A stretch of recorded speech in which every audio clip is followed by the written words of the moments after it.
Yo, I'm Matt Foryo, and this is Chisel This.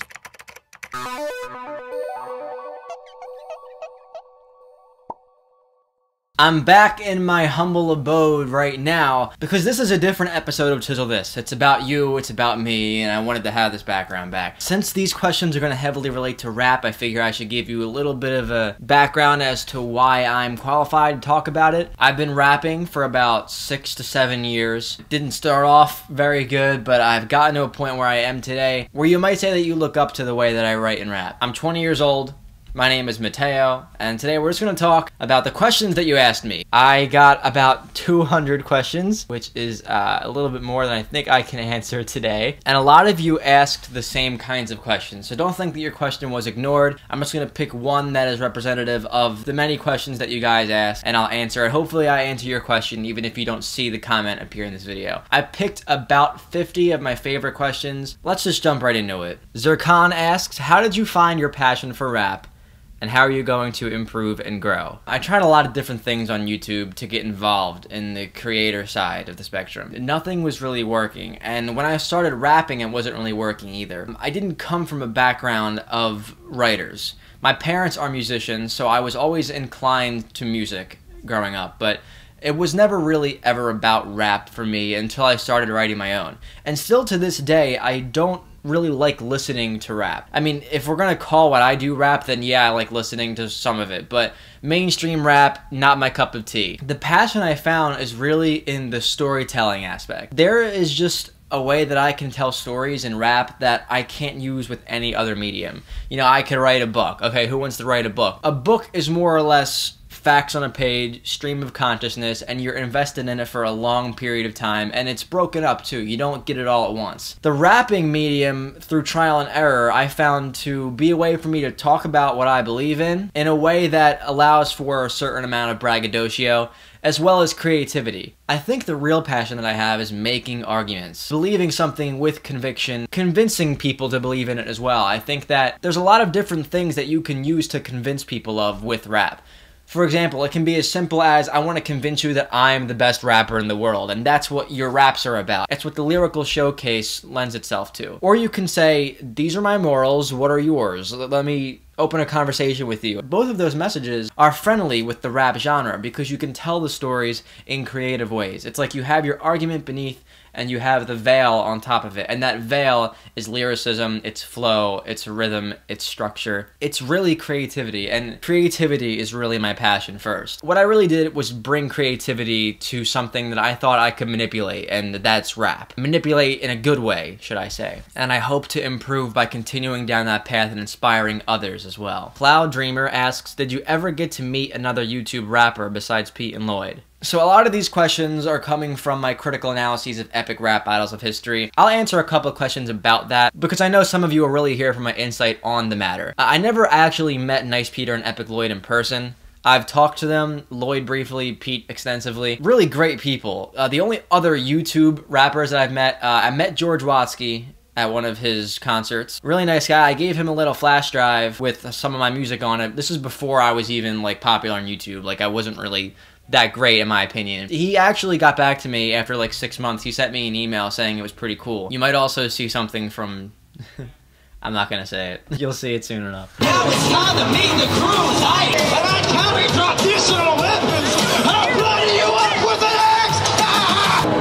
I don't know them. Do you want to participate in an epic rap battles of history? So I have kinda. I think that the magic of epic rap battles of history is that there's so many different components of it that come together, and I was happy to add my component of kind of critical thought and saying, well, this makes sense for the audience, but not on an artistic scale, and where to find that blend. To answer your question, I've worked with them before, I'd love to work with them again. Bear Cub asks, what's the most important thing for someone to do when writing lyrics? The most important thing when you're writing is to not forget why you're writing. There has to be a message, a motive. I mean, if you're just writing bars just for like lyrical showcase, it's kind of a different story. But if you're talking about actual meaningful lyricism, you don't want to get lost in the rhyming. You know, there comes a point where you just start using words that are not pertinent to your story. This occurs when the rhymes that you use are not relevant to each other. Here is an example. My words can hurt you externally. I'm currently sturdy like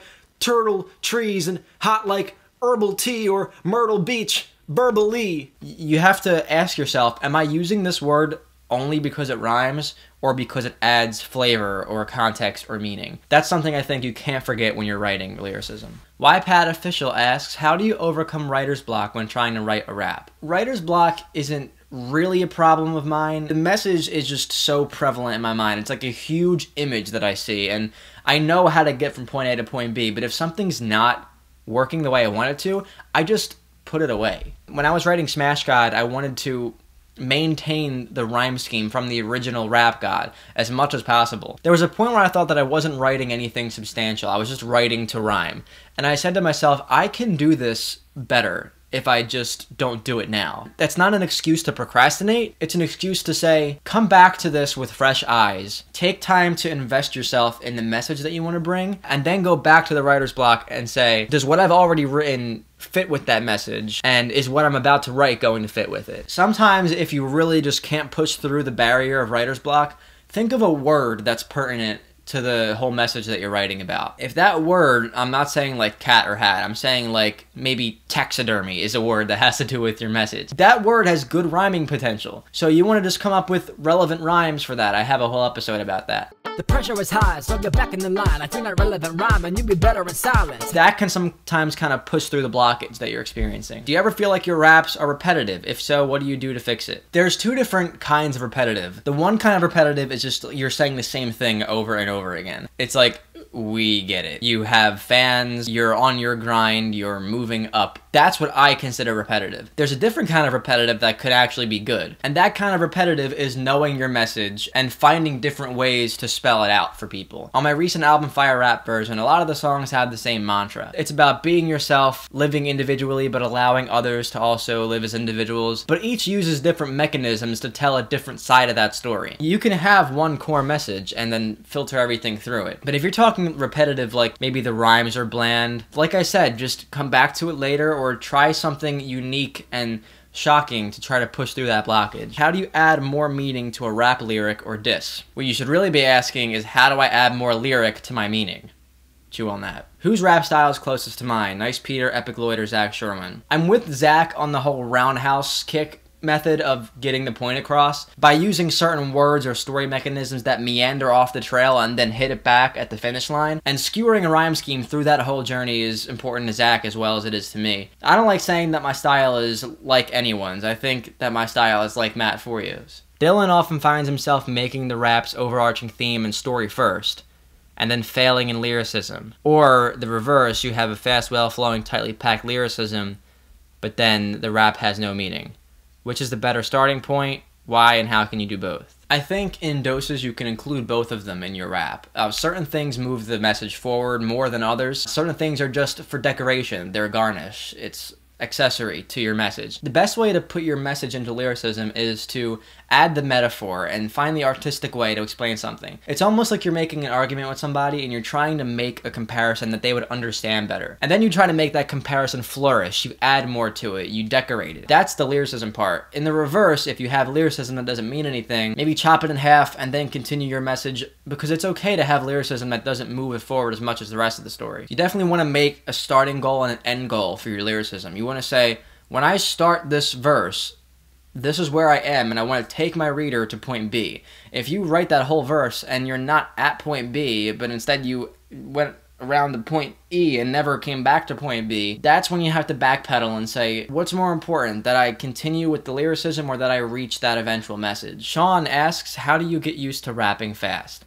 Rapping fast is very difficult. Some of it has to do with muscle memory. Your mouth moves in a rotary fashion. The best thing I can suggest to you is that you want to avoid slurring syllables. So like S, L, they kind of make you trip over yourself. Your mouth wants to move in an up-down rhythm. Try to have your syllable structure mimic that up-down, up-down, up-down. Some syllables don't dump into the next as easy as others do. For example, if I were going up-down, up-down, up-down, up-down, up-down, I'm not really pronouncing the word at that point. You want to try to find words that are pronounced well in a very short period of time. Trying to be civil with a civil, a devil would never answer to the men behind the vessel. He's meddling with them, ready to make deadly enemies if it means that I can wrestle with a hex that doesn't look in the best of me. What made you start Chisel This? and what are the key components to make a successful rap battle? Okay, so these go hand in hand because I started Chisel This about rap battles. Instead of just making fun of these lyrics, I decided that it would be insightful for the show to give you some educational reasons as to why I believe these are bad lyrics. Epic Rap Battles of History was like the catalyst of my rap career because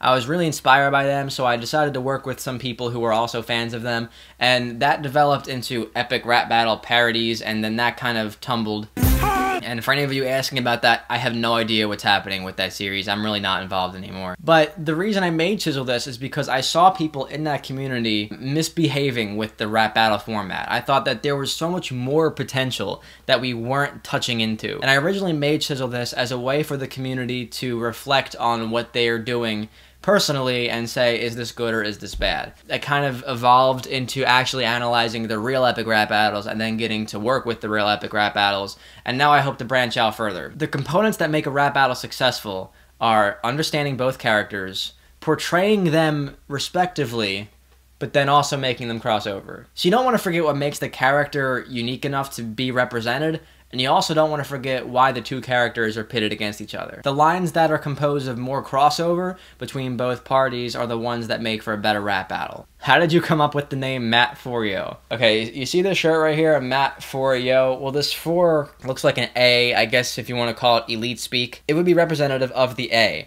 I came up with the name because I was always trying to write out my name phonetically to show people how to pronounce it online, so it was like M-A-T A-Y-O. My birthday is 4-4. 4 has always been my favorite number. If I make that A in the middle of 4, I can actually have a name for myself. Matt 4Yo. It just kind of happened. I know the meaning of it, but I don't remember the one where I snapped into it. What is your least favorite part of the creative process? Definitely my least favorite part is getting stuck in making it sound right. I've been working on a song right now for a very long period of time, and you'll see why when I release the video, but I'm really almost done. I've just been in the booth recording it like 3 or 4 times, and it just doesn't sound right. I think part of it is me getting accustomed too much to the way it sounds in its beta form. I'm trying to make the transition into the way that it's gonna sound definitively, and I'm a bit too nitpicky with it, so I'll just stand there for hours trying to find the best take, and then I'll come out and I'll say, I still don't like that take. The hardest part is definitely being a perfectionist because you lower the threshold of tolerance on the way that you output. In a rap battle, when it comes to a popular aspect of a character, is it better to repurpose the line to make it a diss from the other rapper, or to have it be a punchline from the character associated with it? Okay, let's give a good example. Gotta catch 'em all, catchphrase for the Pokemon series. Okay, that's like an obvious joke that we can expect to see. If we just throw it in, it's like, I'm Ash from Pallet Town, gotta catch 'em all. Okay, like, we get it. It's not funny, it doesn't punch us. You know, we want it to be substantive at the same time. So the best way to do it is to either, yeah, you can give it to the opponent and have them make a joke about it, or the way that we use it in the epic rap battles of history. Lost 3 children while they were still small. TB and scarlet fever. Gotta catch 'em all. We not only add a parallel to the other character, but we repurpose that quote. I think repurposing is the best way to make a diss not stale. Honestly, if you ask which is better, it all comes down to the way that you utilize it. What's the best way of starting a rap? Okay, you say you have an idea of what you'd like to rap about.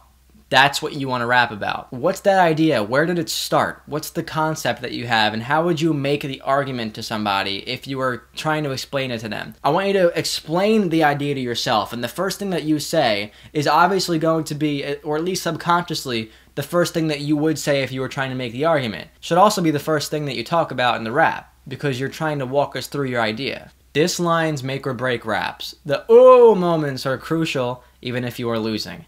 How do you recommend making good and impactful disses? Thank you. If you missed my rap battle yesterday, I may be a combination of a cat and ferret with adrenaline packed with aggression, but I'm itching for a squirming Berman with venom to stick my dentures in for breakfast, and it seems your lack of a skeleton is begging for my battle weapon choice to be my fingertips. My raging claws will have you slithering back to Slytherin.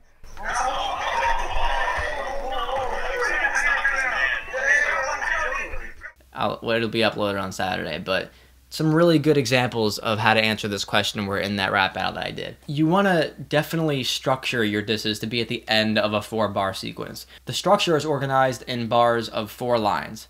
So you want to make sure that your ending line is either at the end of a 4th bar or at the end of an 8th bar. Normally, we try to make the verses multiples of 8, because 4 bars is just 1/2 of something that feels complete. If you really want to make an impactful diss, I would recommend the structure going like this. Start it off with an exposition. You bloody suck! Let that sink in. I'll crush claw a dumb broad until he sheds skin. Do a subtle diss on the 4th bar. They'll mount you on a pike and parade with my crew. Like the battle frontier, I will walk right through you. Start leading up to the climax, and on the 8th bar, throw that diss down, and you'll get the ooh. Call up Lucy and tell her that you're losing. Zangu snags ooze while Savipa gets the booing. And I promise to give you the boot when I'm done. I just hope it's before you get skinned and become one. Time.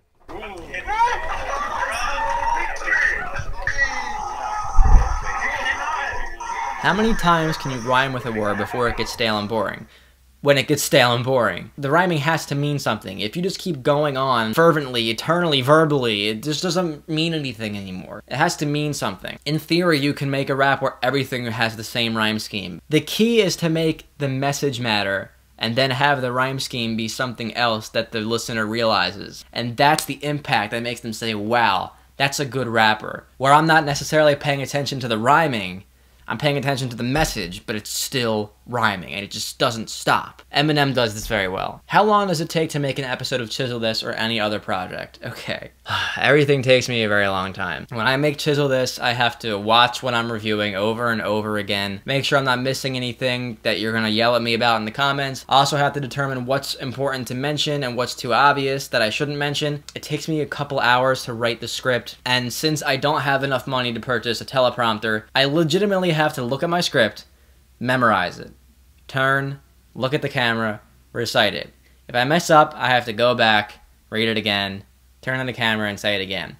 That's why I have to cut every time, because I want Chisel This to be something smooth. I want you to not have to wait for me to think about things. It's all premeditated, and it all comes right out, and that's where the jump cuts come in. It would shave hours off the process if I had a teleprompter, but I don't.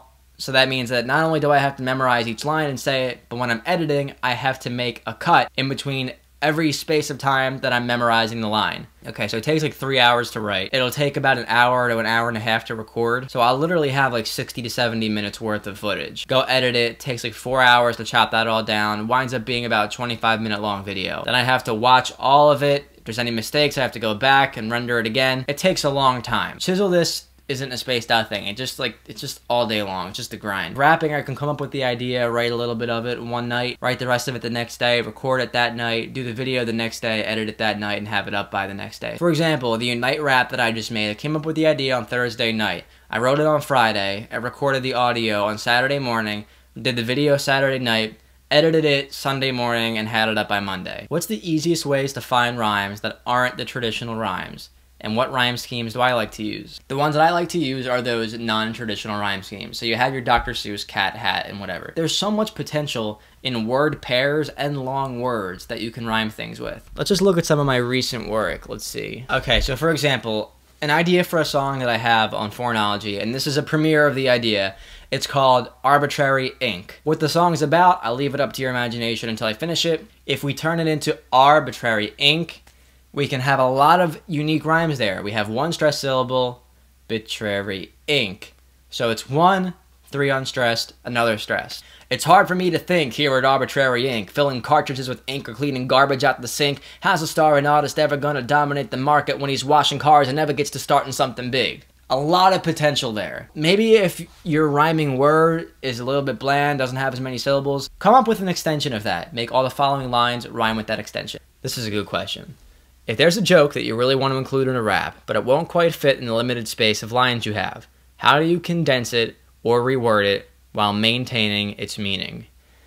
This happens to me all the time. You have a joke or you have a really strong concept and you want it to be in there. Maybe it doesn't fit, maybe it's too long, maybe it doesn't rhyme right. Let me try to find an example of this to show you. Okay, so here's an idea for Arbitrary Ink, since we're on the topic of this song. One of the ideas I came up with is that school, right? When you finish school, they're not looking at faces, but they're looking at pages. No matter how good you did in school, if you passed, you're all getting the same diploma. That's one of the grievances in this song. It's that there's no assessment of your work uniquely by graduating with everybody else. You could get a 4.0, you get the same degree as the person who got a 2.9. I just see this in my head. It's like when the lights are turned off and the details are shrouded, all that you're going to see is several shadowy figures walking down the aisle in their gowns to receive their roly-poly rectangles that all say the same thing. And that's what I see. That's my idea. I have to lyricize that now. I'm trying to say, how do I start the imagery of that concept? I have to go from one thing to another.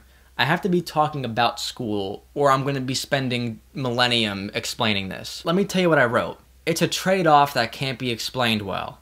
We can grade on the scale of our brain cells, but we all walk the aisle to claim our rolled-up rectangles that state we've been trained well.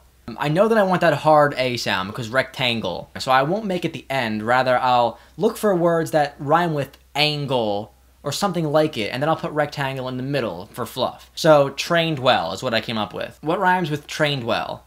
Explained well, brain cell, rectangle, trained well. I'm trying to make the argument. Is school good or bad? I'm conflicted. So let that be the start of my idea. It's a trade-off that can't be explained well. Now I have to make the argument for what my grievance is. Getting the diploma is not the grievance. It's the value of the diploma that is put in question by my hypothesis. I have to bring that up before I reach the diploma part. So here's how I do it. I say, we can grade on the scale of our brain cells, sure, but in the end, we all walk the aisle to claim our rolled up rectangles that state we've been trained well. And that 4 bars says everything that I had just said when my eyes were closed and I saw the vision. We can, as individuals, do the best we can, but in the end, it turns into a collective pool of everybody who gets the same thing no matter what their input was. That's what this part of the song is about. Bottom line to your question is, you might have to rethink it, but don't lose sight of it. How do we create a linking tree for a rap battle? Do we have to take each character and make their own linking tree?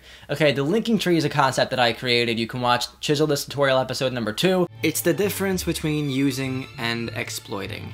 And the difference between using that incident as a joke and exploiting that incident as a link is the linking tree. To stitch the pieces of a masterpiece together, you gotta believe in the linking tree. You sit beneath it and you wish the pieces hit you without thinking too vigorously. But the answer is yes, you have to make 2 different linking trees and go as expansive as you can with both of them, and then you can find overlaps and toss them between each other. What kind of raps can use traditional song structure elements? And how can the nature of rap as a non-repeating medium be used to further the message of the song with new content? He's trying to say that like pop music abides to a certain structure. It's like you get a verse, you get a chorus. Another verse, you get the chorus repeated. How do we make rap as effective by not repeating ourselves over and over again? So it depends on whether or not you're making a rap or a song. Something like an Eminem rap, like say for example, The Real Slim Shady, that has a chorus. So I think rap works best when you have a chorus, maybe repeat it twice or 3 times, and you just insert verses in between. It doesn't have to be like an orchestral song where there's a bridge and a hook and a riff and a melody everywhere. My newest song does abide to the principle that there's a verse, a chorus, a verse, a chorus. It's what makes the difference between a rap song and a rap showcase. You have to decide which one you want to do before going into it. Do you think there's a right way to make a bunch of lines that are short and share the same rhyme scheme? If your message can only be carried through by using as much real estate as possible and just slapping a rhyme on the end of it, if that message is powerful, that rhyme will be justified. No. Alright, that'll do it for part 1 of this video. I have 25 more questions I'm going to answer next time. Be sure to stay tuned. I'm Matt For You, and that's all for you today.